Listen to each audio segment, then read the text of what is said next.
Hello and welcome. This video is part of a series I'm doing on my channel related to a multi-day 4th of July vendor event that I just did a few weeks ago. I would consider myself to still be more on the beginner side of doing these vendor events, but I'm starting to cross over into the more regular or intermediate level vendor. And in this series, I'll be sharing some of my stories, the lessons I've learned, my favorite tips and tricks so far, my booth layouts, my displays, basically my blood, sweat, and tears when it came to this event specifically. I want to help others who are around my level or a little below, or those who are only thinking about doing these events themselves and need a little boost. And I hope I help you learn something. So let's get started on this episode. My August 2025 event. Hello and welcome. Just a quick explanation for you. If you're watching this video as it's uploaded, you'll notice that the episode numbers in this series are out of order. Last week we did episode 4, and this week we have now jumped to episode 7. I assure you, I do know how to count. The Count was my favorite character on Sesame Street after all, and he taught me well. But anyway, I have episode 5 filmed, at least most of it, but the amount of editing I need to do for that video is too much for me to finish in time. This month of August has been insane for me, and you'll see me explain that later in this video. But I was unable to fully complete episode 5 in time, and I haven't even started episode 6 yet. So since episode 7 was relatively easy to film and edit in time, I'm uploading episode 7 first. But if you're watching them through my playlist for this series, they will be in the proper order: episode 4, episode 5, episode 6, and episode 7, etc. after that in numerical order. I apologize for the possible confusion, and I want to give an extra special thank you to those of you who are understanding with my reasoning. But let's get started with episode 7 now, which is about the next vendor event that I just did on August 23rd, 2025. Hello and welcome again to another video in my vendor event series. This is about the next event that I did after the rest of the videos in the series have been about. I'm not sure when I'm uploading this, but filming today is August 24th. My event was yesterday, so I want to get this out. Verbally, I want to get it out as soon as possible so I don't forget anything. I'm probably already forgetting stuff, but overall, the event was much busier than any of my days at the July 4th event. Lots of good foot traffic in this one, which was a kind of a complaint of my July 4th event, because there was a lot of people there, but they didn't really come to our area in the vendor part. This was different. There was people like non-stop for the first 2.5 hours, 3 hours of the event, and it was from 4 to 9 at night. So, and it was at a craft beer garden, a couple counties over from where I live. So it's a little further out. Not really. I go down to that area, occasionally anyway. It's not that far away, but it was a bit of a drive. But anyway, this was a really popular event, apparently, which I'm not used to. And just to say, I broke 2 of my sales records during this event, both because it was a one-day event, my daily sales record and my event, like per event record. Like for instance, my July 3rd, 4th, and 5th event that the videos previous to this were about, I count that as one event. So even all 3 days of that event, I broke by a little bit this day. $2 more. I made $48. The other one I made $46. Which doesn't seem like a lot, but that's because my issue, I have not quite enough stuff, really. I'm going to get to that when I talk about that portion of what I want to talk about. But I think if I would have had more stuff, I think I would have made more money. So the cost was $80 for this booth, which isn't bad. It's like mid-range pretty much in this area. I'm doing another one with them. Actually, I don't know how much that one was offhand, but I'm doing another one that I'm doing in next month, September, was $125. So hopefully when I get to that event, I'll have enough stuff where I start, making enough where I'm ahead of my booth, cost. But So if I would have, but at this one, if I would have had enough stuff and sold like more, I would have had a little bit more of a profit there with the booth price because it was only $80. So, but my problem is I didn't have enough stuff, and there's reasons for that. I'm going to get to that as part of my video too. I'm just doing the kind of overall right now. Yeah, overall it was busy. I did break my sales records though. And the other thing I'll say, and this has to do with some of that other stuff I was going to talk about, when I got there, like when it was just starting, I had like a bunch of doubt, like self-doubt, or I don't know if it was technically that, but it was like kind of pessimism in a way, or like I didn't want to really be there. Like I wasn't really excited for it. And that dissipated by the end of the night because I was making sales and stuff that helped. But I kind of got that in the beginning where I was like, I probably shouldn't have even signed up for this event. And I'm going to get to this, but there was something else going on that day that I had to not go to because of this event. And I ended up not canceling my event. And in the end now, I'm happy that I didn't. But, I had considered canceling for a couple of reasons. I'll get to that. But I'm glad that I signed up for it, and I'm glad that I went, basically. And the organizer for this event is a local, they do a bunch of events during the year, and they're more of a professional company that do it. Actually, it's new ownership. This is the first year I'm working with them, so but I heard all this, like it's a new owner now within the last year and a half or 2 years or something like that. So everyone was kind of like, I don't know if it's going to be the same or whatever, but I never knew the old owners. So what I'm saying is I was happy to work for these people. I'm glad I'm going to be doing another event with them in October. And I plan on next year doing more events with them because they have a bunch during the year. Like I said, they have a winter one that's going to be in either the end of January or early February. I'm going to try to get into that one. They have a spring one. And then they have a big holiday one, which I didn't get into this year, but I want to get into next year. And they do all these, like I said, they have this night market that they did. They did one of those prior the year before, but I wasn't at that one. This is their second year they did it. And I would say it's pretty successful, so they're probably going to still do it. So I'm considering going back to there next year at this point. Because I did well here. I like it. Even though it's a little further away, it's not that far though, really. But I so far am planning on coming back to this one. But overall, like I said, I thought this event was great. It was good. I know I said last time, again, if you watched my earlier videos in the series, my July 4th event was kind of where I went up in all my metrics. To some extent I did that at this event, but there's other things that I didn't, like I kind of backtracked a little in, I think. But then there was other things that kind of made up for the things I backtracked in. It's kind of hard to explain. But what I was going to say is I don't think that I technically went ahead in all metrics, but that was just because the stuff I'm going to get to where I was kind of in a way burned out, but not the same way that I was talking about in the beginning of this series.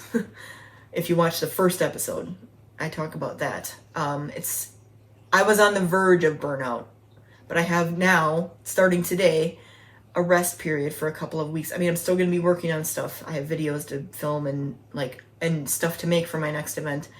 But right now, I don't have a whole lot on my plate, where this month of August was absolutely insane. And I knew it was going to be. And then it got worse because there was other things that happened too. And it was just like, I was at the point where I was just like, I have nothing left to give anymore. And that kind of contributed to the thoughts in the beginning of the event where I was like, I don't even want to be here right now. Like I don't have anything to give, but I kind of got a second win during the event, which was good. I think it's a good thing I started making sales, basically. That kind of helped. But I'll explain that when I get to that portion. I think that's pretty much it for my overall thoughts. I want to talk about some of the things I changed from my last events. I don't know if I have an order for that. I didn't write down notes or anything, so I'm kind of going off the top of my head, so it might be a little out of order. I wish I would have kind of organized this a little better, but like I said, I'm tapped out. Like, it's time for a rest for a few days at least before I really do anything like super intense. But yeah, I'm gonna try to remember everything. So there's a couple new things that I did. I have pictures that I can pop up if I don't have, because some of the physical things that I'm talking about I actually put away. Like, I put them like up on a shelf somewhere already, because by the way, I should say this too. I'm kind of like interjecting here. The reason why I'm all red and sweaty is because I was just cleaning out my car, like everything, and I did film that.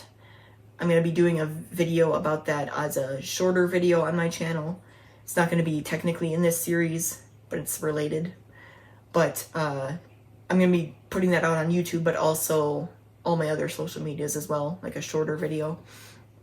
But anyway, I was just cleaning out my van. That's what the video is about, like kind of what I brought to my event and what I use it for and whatnot, like a shorter version of that. So I just filmed that. That's why I'm all sweaty and like red and stuff, kind of cooling down.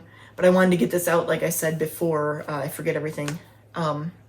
But what I was gonna say is some of the stuff I put away, like kind of like for a couple weeks before I use them again. And I don't want to take them down, but I do have pictures. One of those things is I bought a mailbox.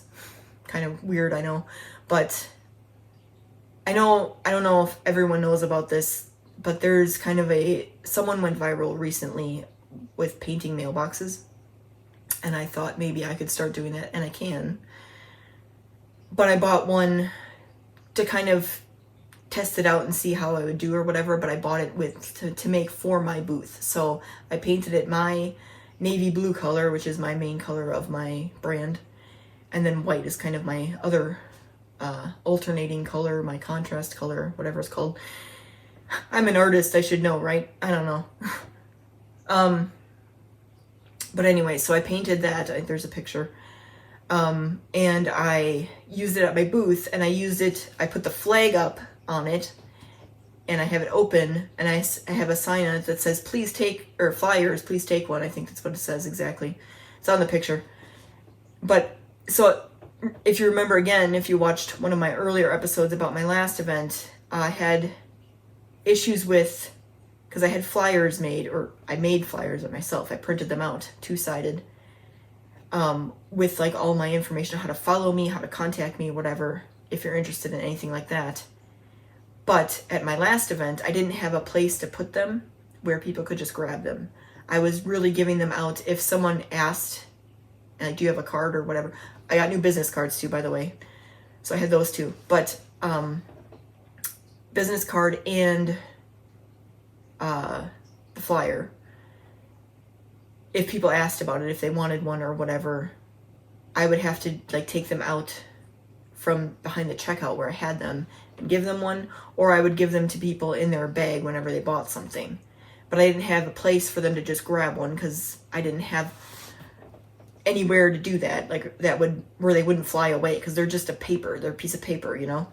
So now I have a mailbox where I can put them in, it holds them, and if I put the flag up, like, here, take the mail out, you know? And then I had the sign that says, please take one. And it was working.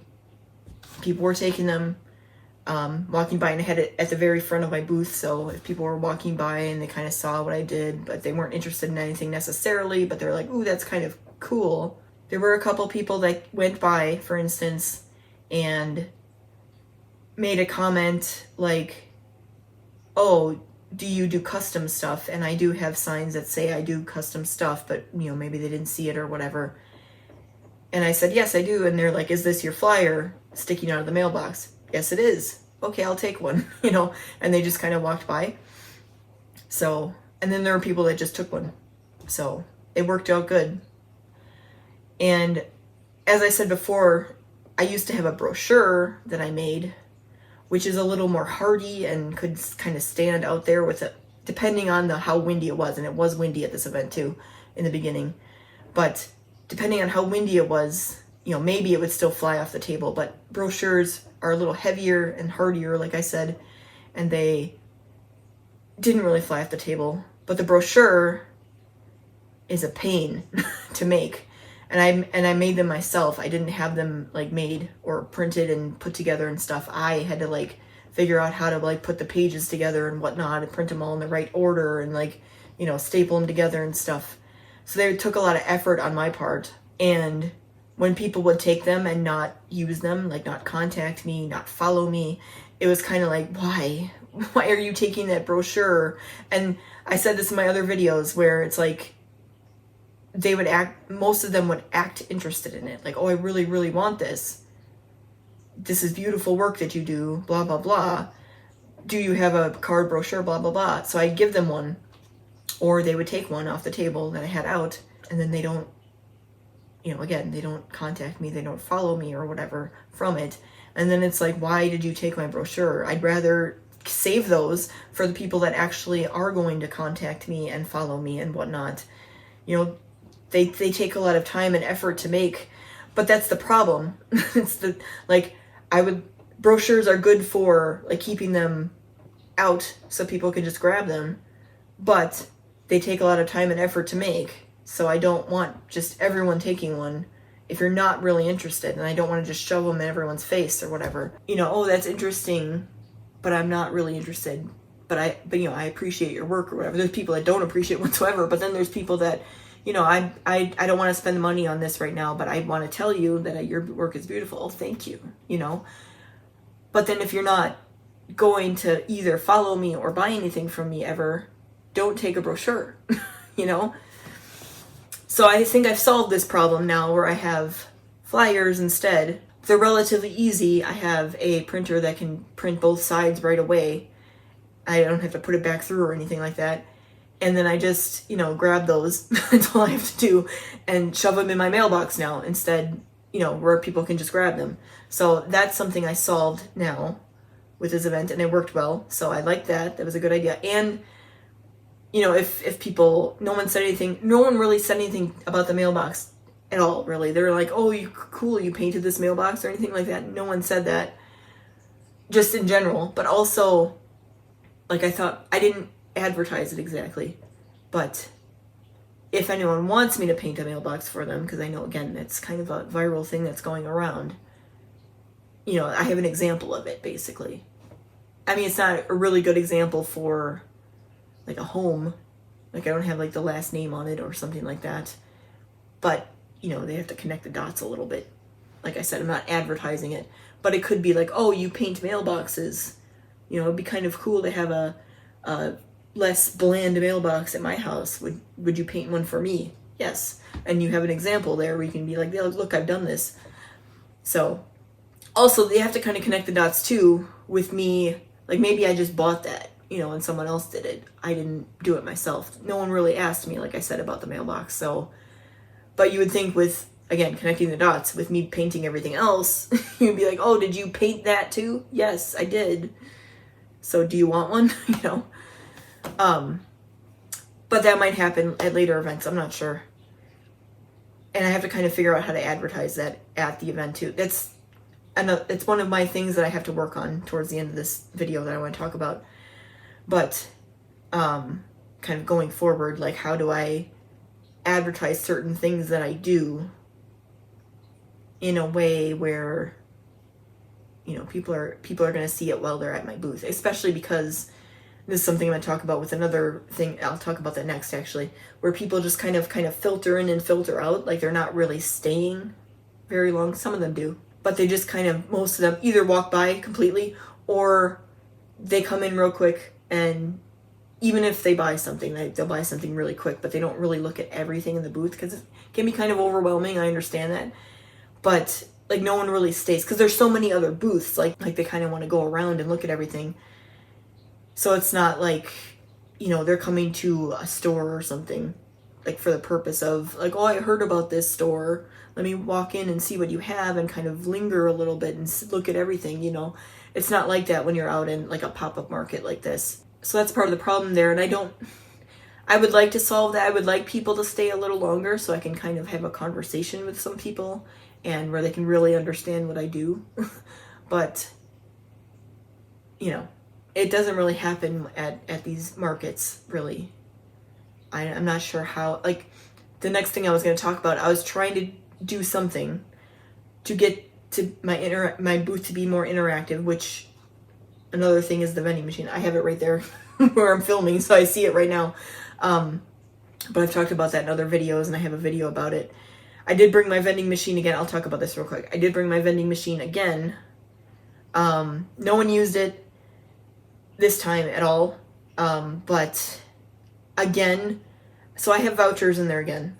And there's a couple things that I did to change. I'm going to talk about that. I'm trying to decide what order I want to do this in. Like I said, it's all kind of up here. Let me say this first. So no one used it. And it was like I have vouchers in there. But part of the problem with the vouchers is I think they would go over more weller. What's the word? It would go over better. That's the word, better. If I had more stuff available where people at least want to spend $5 because they have to spend $5 on a token for the vending machine. And then you'll get either 5, I took out the 15 this time. You'll get either 5, 10, or 20 voucher. So you have the possibility of getting $10 worth of stuff for $5 or $20 worth of stuff for your $5 token. Or the other thing is too, if you spend 30, and no one did that. I'm trying to remember, like, did I forget about that? No, someone spent 20, but not 30. If you spend 30 in my booth, which again, I don't have that much stuff, but if you end up spending 30, you'll get a free token for the vending machine. So you'll get at least $5 more worth of stuff, or you could possibly get $10 more or $20 more. So you could get $50 worth of stuff for $30, possibly.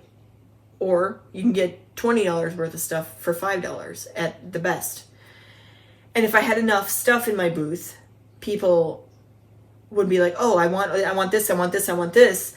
Maybe I'll buy a token for $5 and maybe I can get $20 worth of stuff and only $5. But I don't have enough stuff, you know? So that's part of my problem.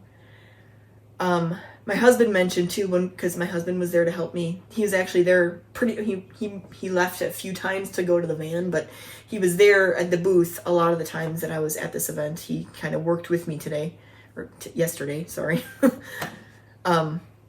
But he kind of worked with me as kind of a co-employee, I guess, or co-owner. We're married, so. But he, you know, there was actually a point where I had to leave the booth because I had to go to the bathroom, and there was someone there, and he was trying to help them, but he didn't really know what he was doing. But I'll talk about that in a minute.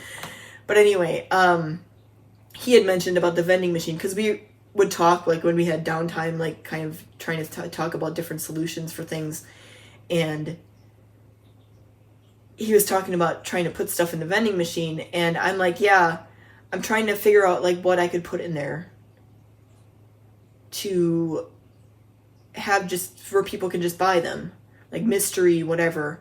I had an extra product that I didn't have at my last event, and that was magnets that I made.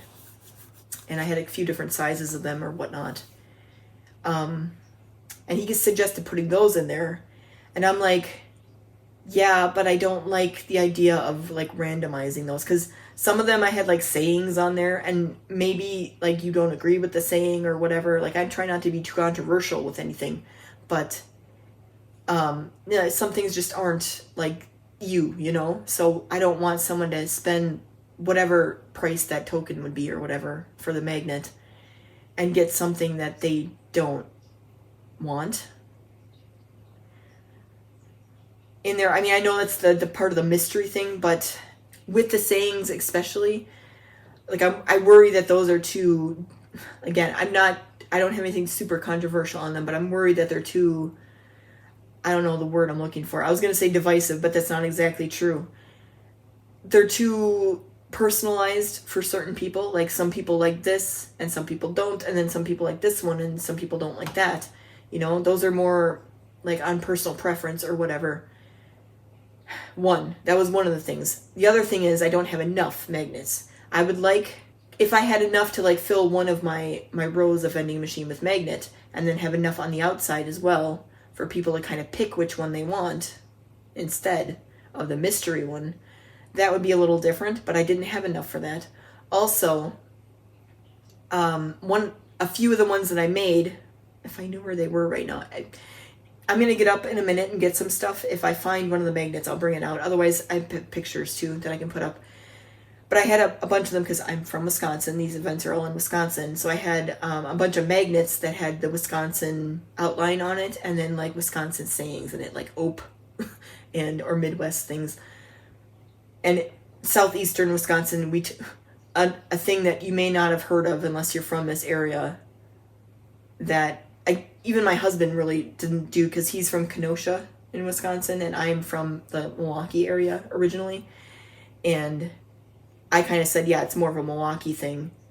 We call like a water fountain a bubbler. So I have magnets like that too, where like, oh, bubbler, like it's a bubbler. It's not a water fountain, it's a bubbler and stuff like that.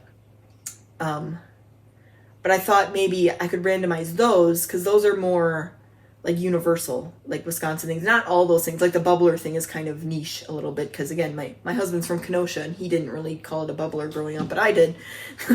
And Assistant Chaz, what do you want? You wake up for your nap? Yeah. You're a little stiff because you woke up? You want to be in the video? You want to come up here and be in the video? There's no water in my cup. Were you trying to drink my cup? Go drink for your bubbler. He has one. It's a bubbler. Cat bubbler. Anyway, besides the bubbler one, the other like Wisconsin sayings one, I think is something I could randomize, because then I could say like you could get this, this, or this, or this, or this, like the few of them that I have. And, like you have a chance of getting one of these, and then people would be more likely to buy it, I think, if they want like one of those or whatever. That's a way I could possibly do it, is do the Wisconsin ones. So I think I'm going to eventually maybe have one of my tiers be that on my vending machine.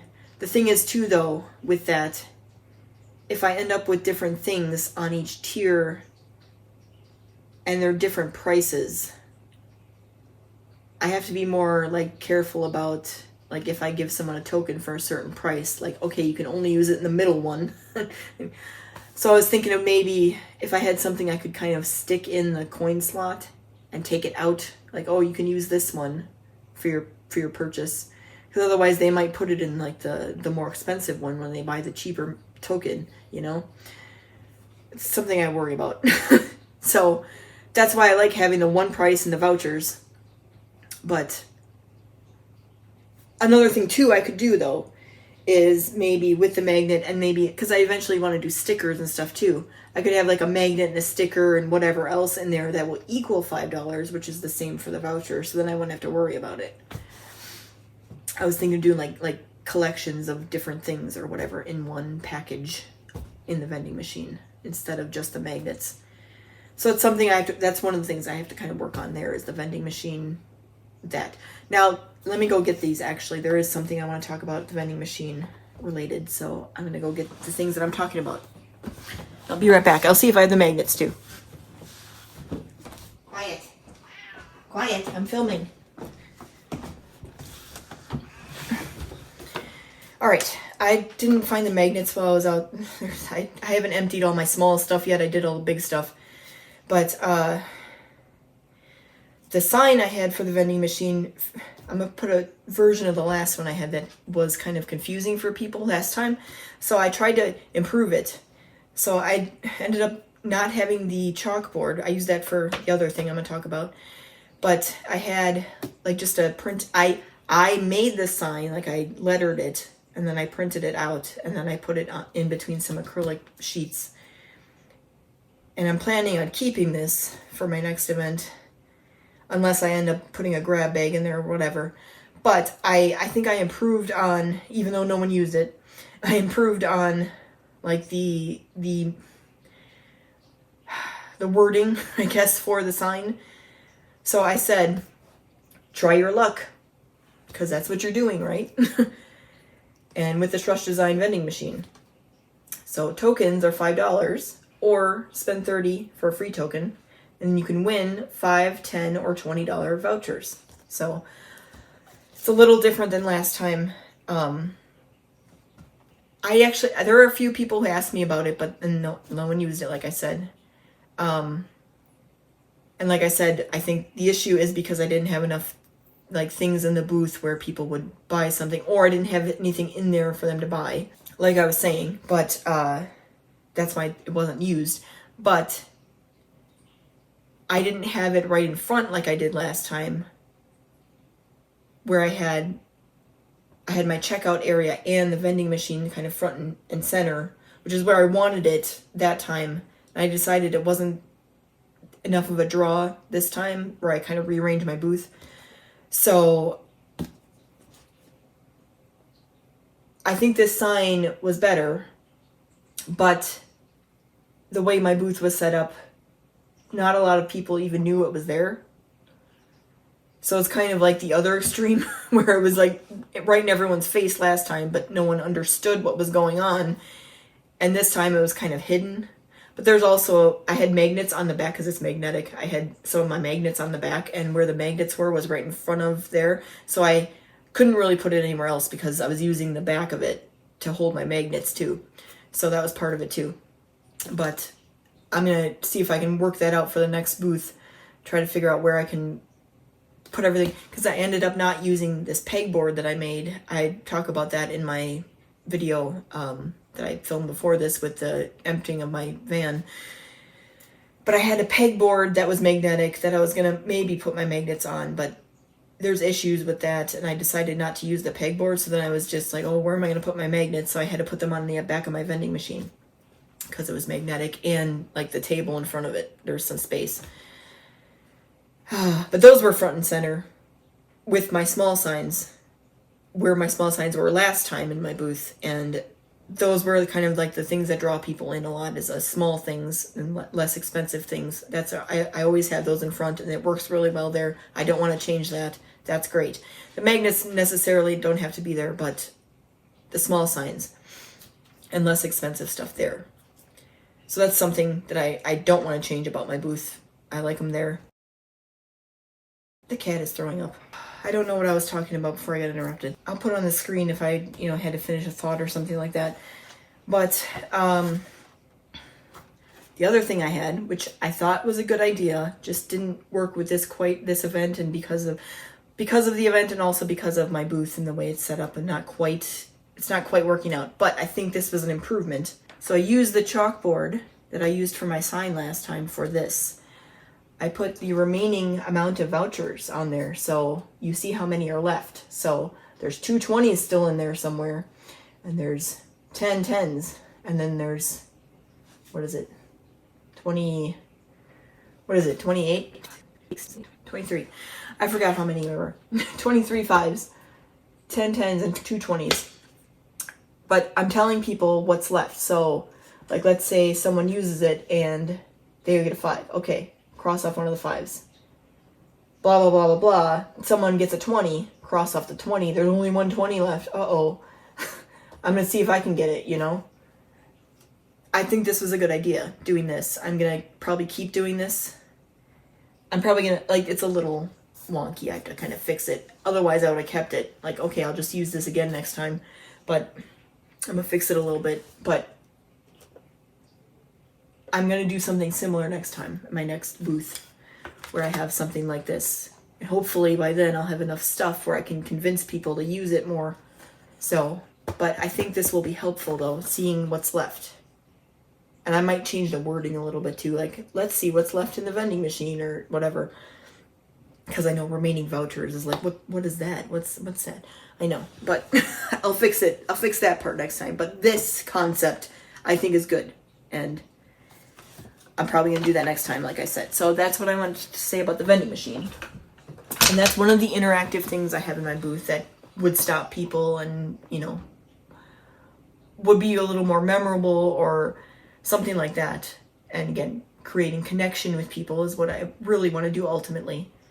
So that is one of the things. The other thing I did, which I'm going to change the way I do this. I thought maybe, because I'm a lettering artist, I thought I could make a banner. Let me get my banner. Hold on.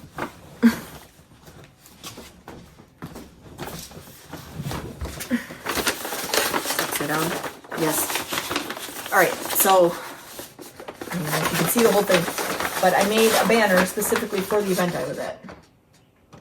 I don't know if you can see the whole thing. Night market at the Franksville Craft Beer Garden, August 23rd, 2025. And I thought I had a sign. I should probably get the sign too. I had a sign where it said, "Let's make a banner together." You know, write a message, sign your name, draw a little doodle, and I had like markers out there for people to work on. And that's something I thought maybe kids would be interested in too, especially. No one really went for it. And again, that's because the slowing down thing. Like, if I could get people to get in there and be really interested and be like, "Oh, do you want to sign my banner?" Like, I didn't ask anyone to do it. Part of the problem. But, because if I was asking everyone, maybe I could have like guilted people into doing.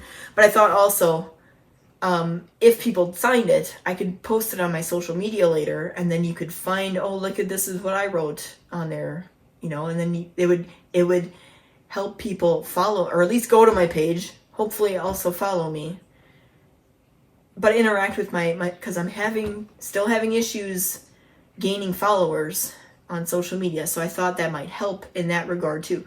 Couple different like ulterior motives there, like increase the interaction in my booth, make more connections, and post it to social media later so that people could see, you know, could see what other people wrote or what they wrote and be like, "Oh, I wrote that," or like, you know, if they want to comment or whatever, or like someone finding someone that someone else wrote or whatever.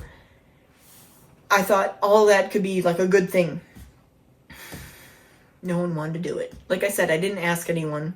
I should have probably, but with the people kind of like the speed. I talked about kind of how busy it was, but like it was overwhelming the first couple, because I was trying to like post after I got everything set up, which I didn't really talk about yet. After I got everything set up, I was trying to like post on social media so I could like, because I do that usually at my events, like after I film my setup, and then, you know, I'm trying to post, and like I got interrupted like 10-20 times just trying to post one thing. So like it took me hours to finally get everything done, and then like I was getting texts from people and like stuff, and then like I didn't answer for like 20 minutes, and like, you know, it was nuts, like the amount of people that were coming in.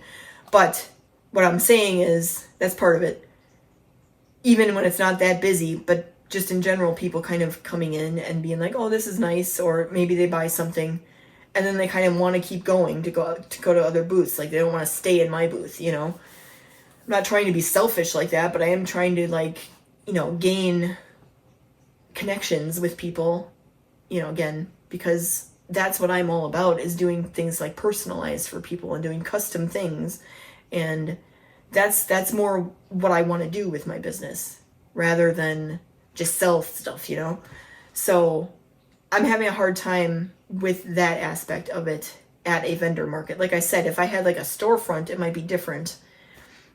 The other thing I was going to say about the banner thing, so I am planning on next year starting to teach classes. I want to do lettering classes and maybe other things as well, like maybe like sign making or banner making or card making or whatever, stuff like that, classes.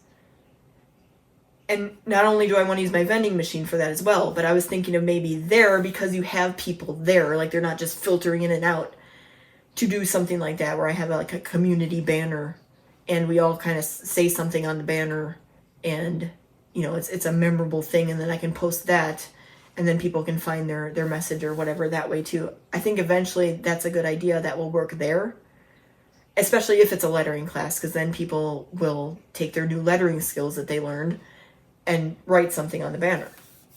So I think that's a good idea, just not the right thing. Oh, there's one more thing I want to say about the banner too. I didn't end up doing this with this one exactly, because I ended up taking the banner off the table it was on, and I put something else there. I put pictures, because I didn't have anywhere to put those, because last time I put them on my curtain that I have behind the checkout, and I was thinking of doing that again, and I probably should have, honestly, because I had actual pictures. print it out this time in a way. I did it very quickly. I didn't get a chance to like crop everything exactly the way I wanted and whatnot. So some of them turned out kind of weird. So I'm probably just going to have it redone anyway. That's why I ended up actually throwing out the ones I had, which is what I was getting to. Because I taped them to the table, like the back of them, taped them to the table. And then when I took the tape off the picture, one, it kind of ripped some of it off, but not where it was damaged in the front. But also, if there was any tape residue left on it, it got sticky. So then if I put the pictures together to each other, they're all going to get stuck together. So they're going to have to get thrown out anyway. So I ended up throwing them out. Now with the cost I paid, probably, you know, it didn't really matter that much. Like I got one use out of them, fine. And I have some left that I didn't put out too. But that's what I ended up putting there in place of the banner, where the banner was. And I don't think I got a picture of the pictures. I should have. I didn't though. But where the banner was in my pictures, I ended up putting my actual pictures out that I printed out from Walgreens, you know, on the day of, or the day before. And I wanted to put them up in my curtain, but I didn't, like I did last time. Really what I wanted to do was, this is what I want to do eventually, but this was so last minute this time. I have poster paper that I want to put like, where I can make a poster and put the pictures on the poster and then kind of write what they are. And like I want to do like my story, like my journey as an artist or whatever in my business that I started. I want to have that in my booth too, where people, like there's like kind of an information area in my booth where people can see like what I've done. Because again, I much prefer doing custom work, and I try to advertise that to people. And that's what the pictures are for, to see like, oh, look what I've done in the past of these custom things that I've done, you know? So I want to do like posters where it says, you know, my story and the things I've done over the years or whatever, and how I've improved even. You can see that too through the years. That's what I'm going to do eventually with them. And then I'll just hang that either on my grid wall or on the curtain or just on the tent somewhere and do it that way. Maybe even a banner, I could do that, because I have some banners too. Maybe I could do that on the banner. Possibly that too. But that's what either one of those, posters or banner, are what I want to do with those eventually, and have it more cohesive. Like this is kind of like hodgepodge put together. But again, I'm just not there. There's not enough time in the day. I haven't gotten into that story yet. But that's all part of the problem. And I'm improving a little bit every time. Like I can't just make this out of, like I have all these ideas, but I can't just, you know, out of nowhere. I don't have enough like time and money to do all these things right now. Like it's all like just a little bit every time, a little bit of improvement. And I'm getting there, but you know, I have ideas. That's what I'm trying to say. But okay, I stopped what I was gonna say. The banner, I want to make one for every event from now on to showcase, because did I say this in the video yet? I don't think I did. When I had the banner out, there was a woman who came by and she saw the banner and she's like, do you do those like birthday banners? Because that's another viral thing that's going around. And it's something that I haven't technically done yet, but I've always wanted to do. Like even years ago, before it really got viral, I wanted to do this. And I just never like did an example, and I never had anyone ask me to do one or whatever. So I'm going to start doing a couple mock-ups of those and get them advertised, because I don't really advertise it, obviously. But I had the banner out, and she asked me about it, like, do you do those? And I'm like, yes, I do. Like, because I haven't done one yet, but, you know, I plan on doing them. I didn't say all that, but having the banner out there is what prompted that. Oh, yeah, you do banners. Do you do those banners? Yes, I do. She's like, and she was one of the people who was like, oh, is this your flyer from the mailbox? Yes. Cool.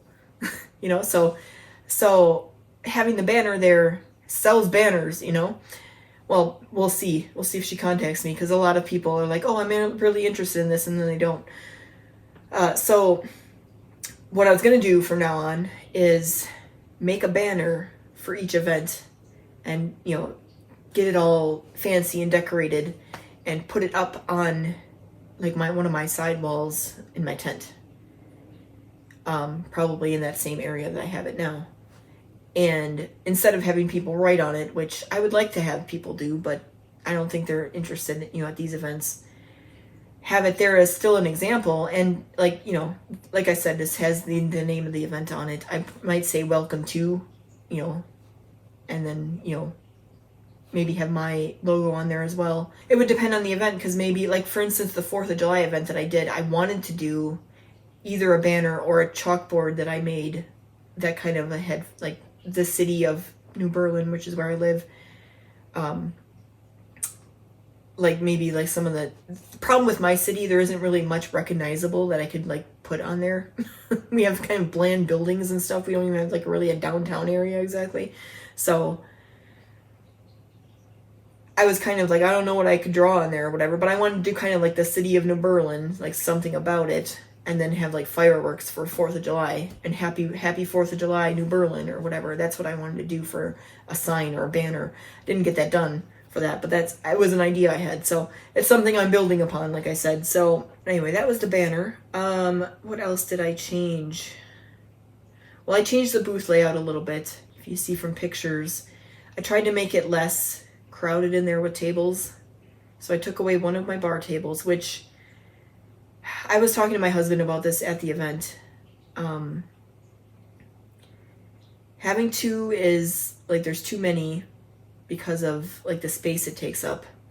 But having the space behind the checkout with the shelves, I miss having both of them, like having all that stuff back there and organized, because I had one this time and it was chaos. I didn't take a picture this time either, because last time I was like, oh, I should have took a picture. I didn't take one this time either, because I never quite, because it was so busy and I didn't get to that part of the story yet. But at the very beginning, I was very overwhelmed, and like there was just people all the time, and I tried to do something, and then like people would come up. I'm like, oh, and I didn't have quite enough time during the setup. And there was a story on that too, because I was late a little bit, but I'll get there. To quite get everything done beforehand, like the last time for the event, the 4th of July event, the first day of it, I was mostly ready, like, and I had like 20 minutes to spare, and I was starting to work on the checkout area a little bit, but I had time to like film videos and, you know, even the video of my booth, like showing what was there, and so I could send it out, and I had time to send it out on social media. And then like I had time to film like myself talking at the event beforehand and during, because I wasn't as busy. This time I did not have time for any of that. None. Like it was like, nope. Everything got done after the event started. And even because it was our portion of this beer garden, the actual beer garden was open already by the time we got there. So like we were technically open from 4 to 9, but the beer garden was open at like 1 or something. I don't remember what time they opened exactly, 1 or 2. So like that was already going on, and people were kind of curious, and they would come walk over, and it's like, we're not open yet, can you not? Like, you know, so there was that going on too, like before the event. Not that anyone tried to buy anything from me before that, but there were people kind of looking, and I'm like, hey, I'm not ready yet. Like, can you wait? Like, you know. So, but that was kind of overwhelming too, where it's like, there's people here, can you stop, I'm not ready for you, please, you know. So it was just hectic. But what was I saying? Oh, I never quite, like, towards the end of the night when I was starting to pack up, I was starting to organize more in the checkout area. But if I would have had both, I would have had a place to spread everything out, you know? So it's kind of a like pros and cons thing. Do I want two to take up more space, but then I have more space for my stuff behind the counter? Or do I want just one to have less space and then kind of try to condense my stuff maybe behind the counter and get it more organized? Something I have to work on again. And it depends on the event too. It depends on what I'm selling too. Like, also, regarding the layout, I am debating next time. I'm not quite decided on this yet. I got a few weeks to figure it out. Having some tables is good, but I think I want to get more grid walls up, because I technically have 4 of these ones that I just bought, which are not the same ones I used at my last event, but I only put up 2 this time because the stuff I only had I only needed 2 to hang that stuff up, the door hangers that I had. But some of the other stuff I have, the other signs I have, if I can figure out a good way to get them, like I have to buy kind of grid wall hooks because I don't have any of those. If I can get them up on the grid wall instead of the tables, like the others, like the square and rectangular signs I have, but they don't really have anything to hang. You know, like the door hangers have like a string on top or you can hang them from a hook.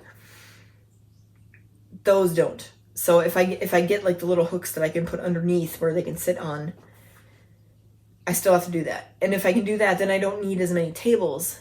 And I could save that for my indoor events. Because I don't have, speaking of grid walls, I don't have like freestanding ones anymore. I had the one that I used last year that maybe I should have kept, but I ended up selling it. Maybe I'll get another one. I don't know.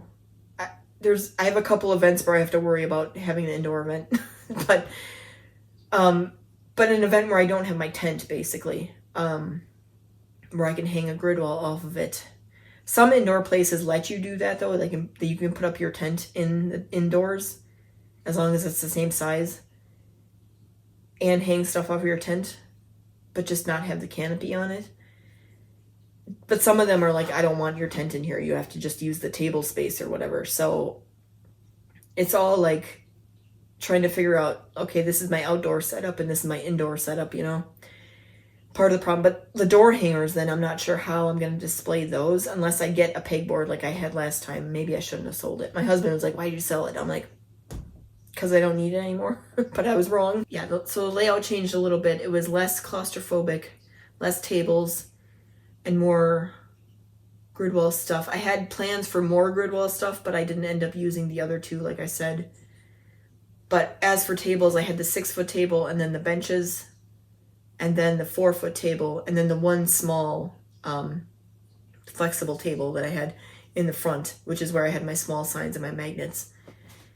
But last time I had 2 of those. I only had 1 this time. So I think in general, without thinking about anything else, the space was better where people could come in and they were more likely to come in. Whereas the last time, like it was too narrow in between there and not a lot of people wanted to come in. So I think I like this setup better. I moved the checkout stand in the back. I think I like that. I'm not quite sure. I have to sort of think about this going forward, but so far I liked having the checkout in the back. And then having like the activity table, which is where I had the banner, the 4-foot table in front of the checkout stand. That worked out nicely. Maybe if I do more grid walls, I might put my 6-foot table there where I can fit like the vending machine and the mailbox with my flyers in it and other stuff there to be sort of the interaction part, and the rest of it is like my products. Possibly. That's possibly where I'm going with this, instead of the 4-foot table, because it's kind of small, so it's hard to fit everything on there. I think that might be what I do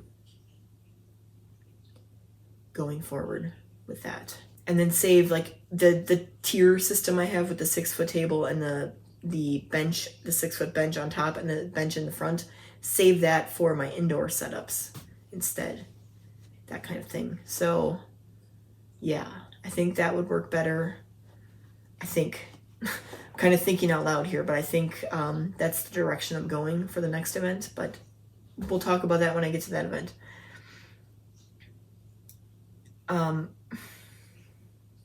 There was one other thing I haven't talked about. Let me go get that.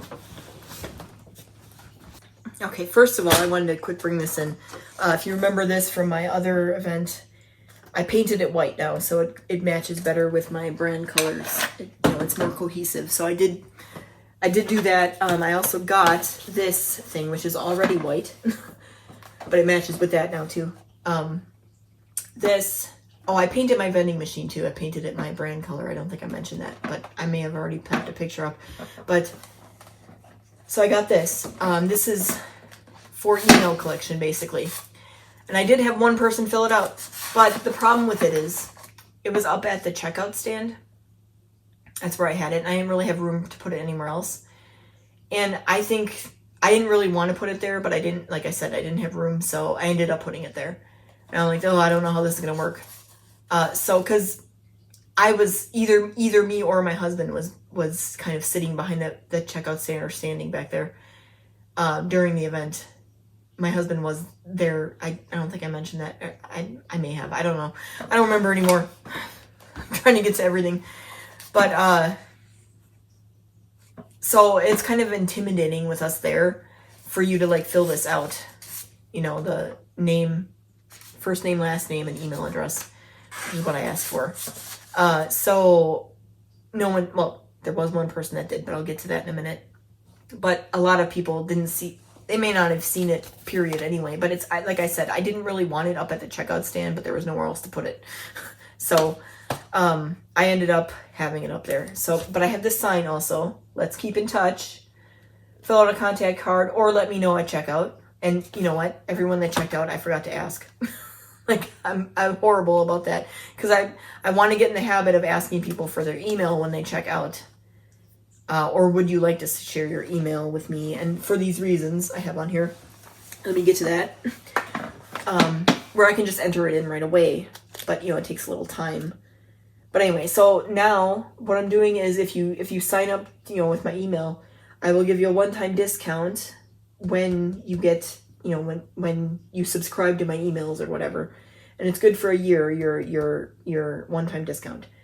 What I want to do is, and I'm doing this over the course of a few events, not just one, because I wanted to see how this one would go. Where I only got one, so that person would win automatically.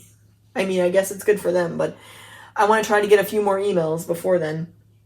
But you're entered into a giveaway for a $25 voucher instead of $20 that you get from the vending machine.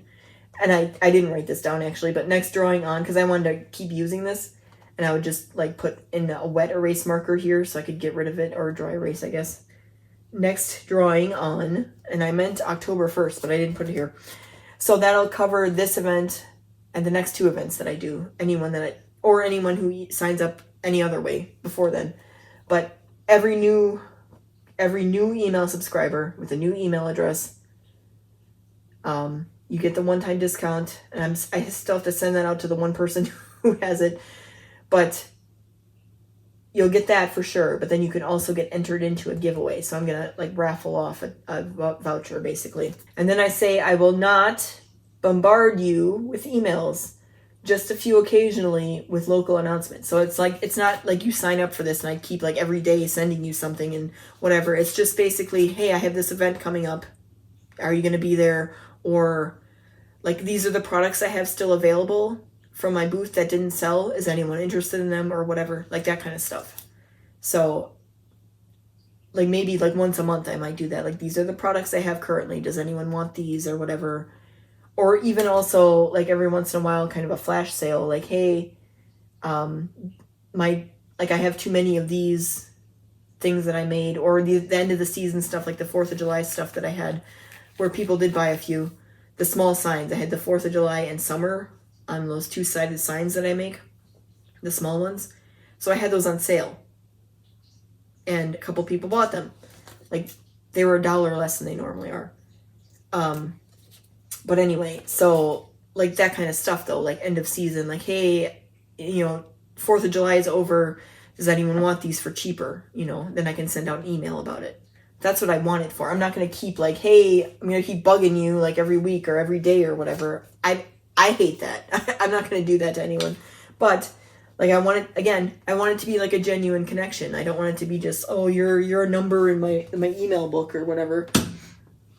So, but anyway, so I had this out, and towards the end of the night, I'm getting ahead of myself in the story pretty much, but towards the end of the night, it slowed down a lot, and it was like starting to get dark or whatever. I don't remember exactly what time this was, probably like 8:15 when I did this. So I had like 45 minutes left of the event. Maybe it was like 8, I don't know, something like that. I had to go to the bathroom because I didn't get a chance to go before the event started because I was working the whole time. And during setup, I drank a lot of water because I was exhausted. It was hot.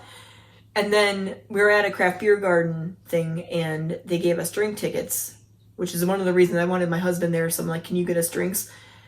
And then they had dollar Sprecher root beer. If you don't know what Sprecher is, I'm sorry, but they're a local root beer.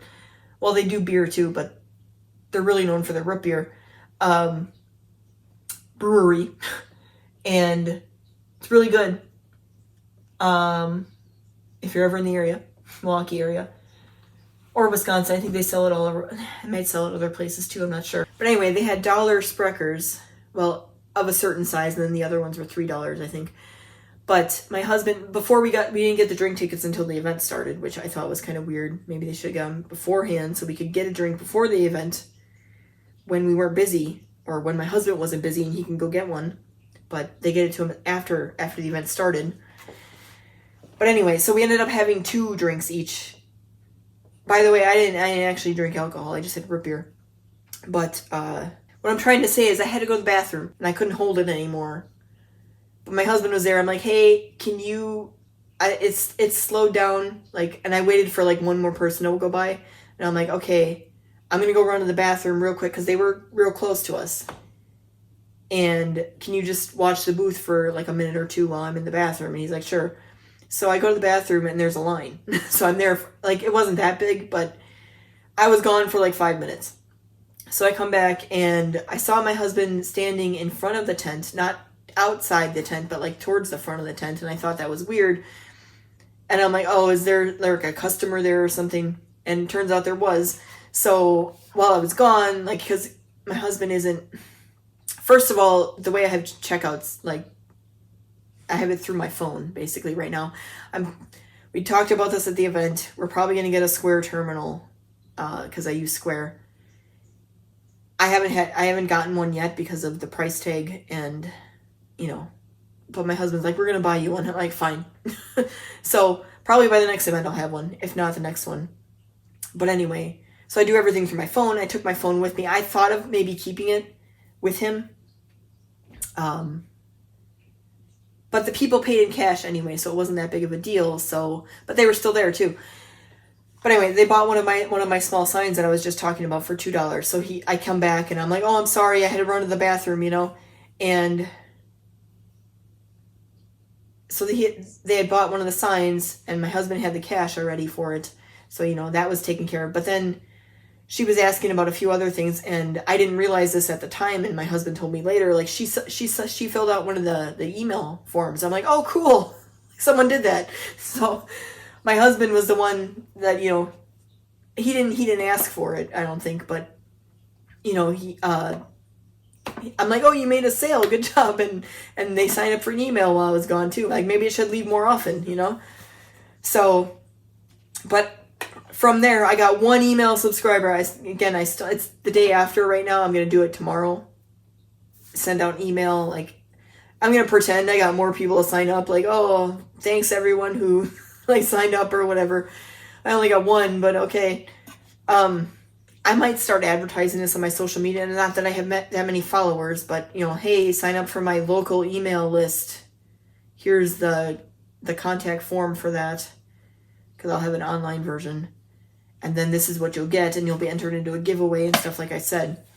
So, but you have to be a local person, which is hard to verify online, but not like you can technically verify in person either. I mean, unless you ask for the ID or whatever. I would like to keep that to the local people, but, I'll see if I can figure out how to do that. But anyway, where you get the discount. But I don't have a shop set up now anyway, so they'd have to buy it through email, and then, it's either local delivery or pickup, so you have to be local. But anyway, that's how that went. Now I have one more thing I want to talk about overall with the event. If I remember anything else, I might edit and put it in, because there might be a few things that I'm forgetting. But overall, not overall, but like kind of how things went beforehand and the day of, and setup and stuff like that, I kind of want to talk about real quick here. So I talked about before how I was kind of like at the end of my capacity to like do anything. Like I'm like that exhausted because things have been like so crazy for me overall for the last like 4 months or so since I started planning my 4th of July event. But August specifically was like crazy for me, and I knew it was going to be. And then there was more stuff that happened on top of that, and I'm going to talk about that now. But it was just too much, and this was the end of my, and now I finally have a resting period for a little bit. Thank the Lord. I'm so happy. But I do have to start working on my next event because I have lots of things I have to solve, and I don't want to do like procrastination with this. We'll see how that goes. But again, August specifically. So every weekend in August so far, this next one, well, my husband was talking about we might just like do a quick day trip on like Saturday, or maybe even stay overnight somewhere Saturday night. I have been so busy these past 4 months. So we're like, maybe next weekend we have nothing else going on. We'll probably take a little mini vacation. We can't actually take a vacation because of the cat. That's a whole other thing. But that's been in the background through this whole thing. And I've talked about in other videos, like Assistant Chaz, my employee of the month, is actually today. I'm not sure when his actual birthday is, but today is the day I always celebrated. It was August 24th. So he's 19 today. He's 19 at some point around here. I think today, that's the day I celebrate it. So he's that old, and he's got, issues, not too bad, but like, it's like a thing I have to constantly monitor, and I don't want to leave him with anyone else like long term or anything like that. So we haven't been on a vacation for like 2 years, and we're probably not going to go on one until he's gone, basically. I don't want to say that, but whenever that happens. Most days he seems like he could live another 5 years. Like he's you can tell he's old and he's kind of slow with everything, but he doesn't seem like that bad most of the time. He has like his days where things go bad and a little bit, and I start wondering like, oh, is this it? But so far he's kept going. But I have that kind of looming in the background all this time with everything, where I have to like constantly monitor his health and everything and stuff, and like at any time it could go bad, I have that going on in the background. Then, so August, like I said, every weekend so far, and next weekend we have possibly, and this is the last weekend of August, and it's Labor Day weekend, we might be going somewhere. We don't know if or when we're doing that, or not when, if or what we're doing, I guess is what I want to say. I think it's a good idea, though. I think we should do that for a day. Yes, we need to get out. We did a similar one a couple weeks ago, like in July, after my other event. That was nice. But August. So the first weekend in August, this is a personal event that was going on that weekend. But it was friends of the family of mine. They're basically family, even though they're not technically. It's a husband and wife, and it was like a joint party where it was on the actual birthday of the wife, and the husband was retiring, so they did like a joint party or whatever for them, like a big thing. So that I knew about for months and months and months. Like I got to save the date for that, like February or something crazy like that. Like I knew about it for a long time. Then, speaking of save the dates, skipping ahead past the second weekend, which I'm going to talk about next, the third weekend was my cousin's wedding, which I not only was a guest of, but she also, and I'm very thankful for this, wanted me to make signs for her wedding. So she was basically my first paying, like actual official wedding client that I had. So even though she was my cousin, but she paid me and everything. Chazzy,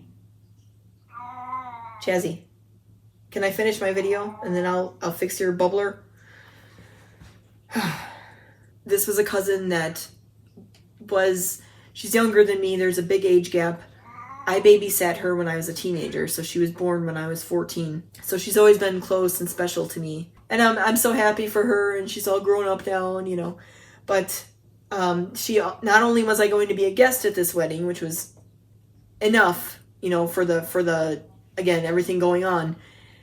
And I'm thankful for this. She wanted me to make signs for her and coasters that she had for personalized for her guests. So I ended up doing that for her, but I was working on that in between my last event and this event, with it happening last weekend. So that was the third weekend in August, was like the culmination of that wedding.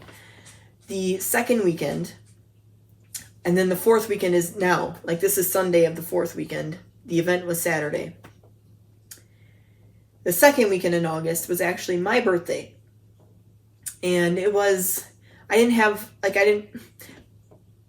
with all the two other parties, with the party on the first weekend and the wedding, like kind of on the 2 weekends around my birthday, I decided not to do anything for my birthday at all, like in the family or anything. Because it's, I'll just say this is how old I am. It was my 40th birthday. So I thought, before all this, I thought maybe I might do something like bigger for my birthday that year and have people over or go somewhere or whatever. We ended up not doing that because of all this stuff going on. But on the day of my birthday, one of my aunts died. And she was also very close to me when I was growing up. I was very close to her, I should say. Well, I guess it was the same way, like both ways. We were close to each other. But she was like a second mom to me growing up. Like I lived at her house practically for many years, especially when I was in high school. And so that happened on my birthday, which it was, I don't want to go into it too much, but it wasn't unexpected in general because her health was starting to fail. But it was unexpected that it happened on my birthday. That was kind of not good. Also, but I'll say this, she was at the hospital that I was born at. So then I was at the hospital I was born at exactly 40 years later. So that was kind of weird. But anyway, so that happened on my birthday that week. But then because of the wedding, her daughter, who's my cousin, obviously, was planning the funeral and everything. I wasn't part of that. Her actual daughter, not her second daughter, And I'm not saying this is on purpose or anything. And I had said I had this event on the 23rd, so I was hoping that what I'm trying to say is the funeral got scheduled the same day as my event. So I thought about canceling it. I ended up not, obviously. For a couple, I'll talk about the reasons why or whatever, but I thought about it and then I ended up not. So, because I didn't, the visitation for the funeral was 12 to 1, but it was on like the east side of Milwaukee.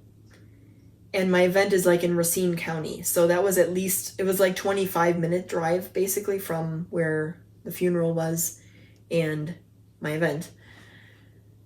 So I went to part of the visitation and we left at like 12:45-ish, maybe 12:40, somewhere around there. And the setup for the event started at 1. It was technically 1 to 3, but obviously you can get there any time in between there. And we got there at like 1:20, I think it was. 1:20, maybe 1:30. After we finally got parked and everything, it might have been 1:30. But what I'm saying is I would have liked to have been there at 1. So, and I really, in hindsight, maybe I would have maybe cut my visitation short a little. And I hate to do that, obviously. There's going to be another celebration of life for her that I am able to go to because I was worried she was going to schedule that on a day that I was busy too, but I am able to go to that. So I'm at least able to go to something for this aunt of mine who was so special to me, whole other thing there. But anyway, so, but what I'm saying is the day was very hectic already. That's what contributed to all this and not quite getting set up in time and not the feelings I was having in the beginning where I was like, kind of like, oh, maybe I should have canceled, this is too much and I kind of don't want to be here. Eventually, like I said, I kind of snapped out of that because I don't even know how to describe it really. Like it was like part of it was I didn't want to be there, but like I just was not in the mood, kind of, it felt like, And then, like I said, I got my second wind and I felt better about it, and I was making sales and everything, so that kind of snapped me out of it. But anyway, that's what all contributed to that there. So was there something else I wanted to say that I skipped over? I think there might have been. Oh, yeah. So when I first found out when the date of the funeral was, I'm like, do I want to cancel or not? Because the booth fee was non-refundable. So I would have been out of $80 already with nothing to show for it. Nothing. And then I would have missed out on whatever sales I make too. So I would be out $80. And in this case, now in hindsight, I'd be out another $48 because that's what I ended up, selling. Obviously, again, I didn't make back the $80, but because that was already a sunk cost. But I don't necessarily, like I said, there's more you get out of the event, because again, there was a bunch of people that will see what happens, because normally I don't actually get any inquiries from this, but there were a bunch of people who did take my flyer and were like, oh, could you do this instead, because I don't necessarily want to buy any of that. Yes, okay, take a flyer. So I have future possible money that I'm making from this event. And or even if they don't buy anything in the future, I might gain like a social media following from it because they took my flyer. I haven't noticed my number go. Actually, my number did go up on Facebook, but I know I could see who liked it that time, and it was because of something else that happened earlier that week or earlier that day or something, that I had liked their page and they liked me back or whatever. So that wasn't someone from my event. So far, I haven't gotten anything else, that I noticed any numbers going up or anything like that. But it's possible that I would, from just being there. So that's all kind of intangible in a way, or not. To some extent, it's measurable, but like, it's all stuff that, I would miss out on there as possible future clients or possible future followers of my social media, or maybe they see me at another event later and like, oh, I remember you. Now I'm more interested, So that's all stuff to consider, not just the money. Another thing to consider too, which went into my am I going to cancel or not? I think I said earlier in this video, the people that put this on, the organizers, they do a bunch of events during the year. And this is my first event that I was doing with them, and I'm already doing another one in October with them. And I plan on doing more of their events next year. And especially since I had a good, I was impressed with this one, I'm still planning on doing more of their events next year. I didn't want to make, I'm sure if I would have said my aunt died, there's a little bit of leeway there, but I didn't want to make a bad first impression on them because I'm going to be working with them in the future.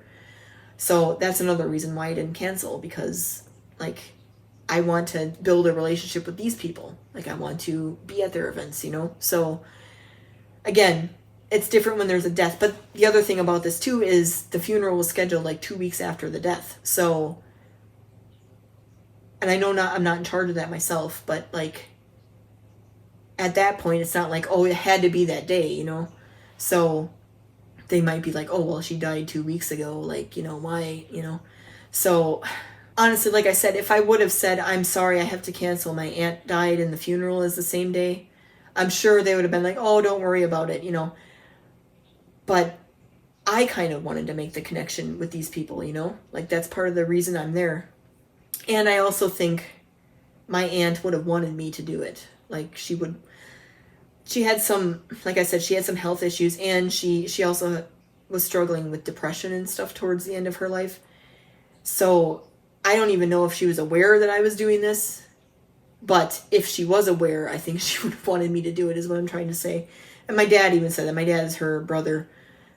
Because I talked to him about it when I'm yeah, I can't go to I have this event that I'm doing, I can't go to the funeral. He's like, your aunt would have wanted you to do this, go ahead and do it, So all that factored into why I went anyway and didn't cancel. but it also factored into like all this. It's also the reason like things were more hectic than they had to be, you know. And it's also I not only that too. I didn't mention this for the funeral. Because a couple of years ago actually, this is kind of bad, but a couple of years ago, I was at my aunt's house because we were kind of helping her out because again she's got some issues like the last couple of years. She had a box of pictures at her house that were from like my era of childhood, that when I used to go to her house all the time, I used to look through them all the time and like reminisce. I'm a nostalgic person. I like looking through pictures, old pictures and stuff. So I had asked her, hey, can I take these pictures so that I can like digitize them, like scan them in and stuff, so that I can share them with other people that are in the pictures or whatever. And she's like, oh yeah, sure, take them.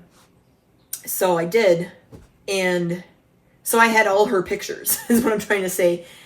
And so for the funeral, I made from her pictures and from like our pictures and stuff, and I had pictures printed out, the same ones that I made for same day that I printed out at Walgreens pictures for my event, like pictures of me doing stuff. I printed out pictures for her funeral too. So what I'm saying is I made like 2 picture boards for her funeral. So I was doing that also while trying to prepare for this event.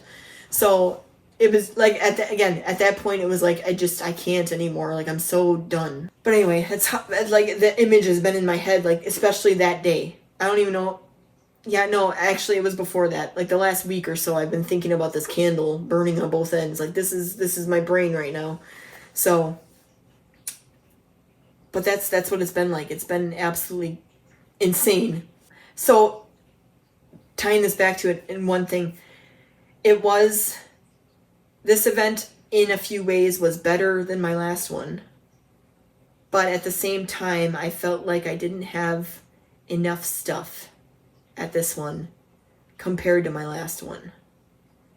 Even though I had magnets in addition, there was some of the stuff I made. I had some of the stuff left over, and there's some of the stuff I improved on also, like fixed up a little bit so they would be a little more sellable, I think, that I, could do easily or whatever. And then I made the magnets. I had a few other ideas of stuff I wanted to make, but that didn't actually happen. So again, building upon a little bit at a time, and at the capacity I had for this event.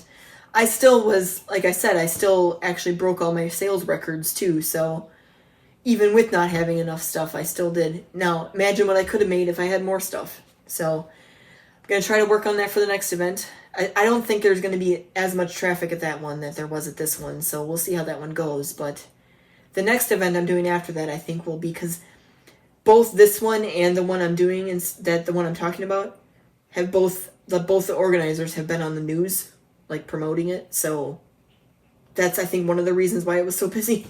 So I think the other one's going to be like that too. But the one I'm doing next, I'm not sure how busy that one's going to be.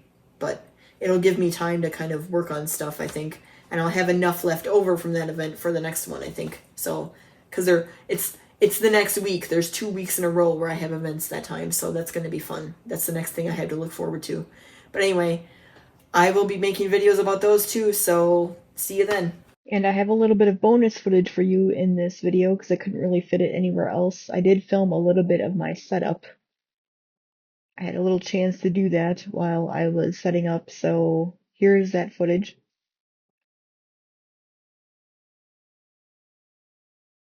And just a reminder, if you are interested in buying an Art Vend vending machine, which is the one I have a code for $10 off. It's SHRUSH, Shrush. Enter that code at checkout for $10 off your machine at www.theartvend.com.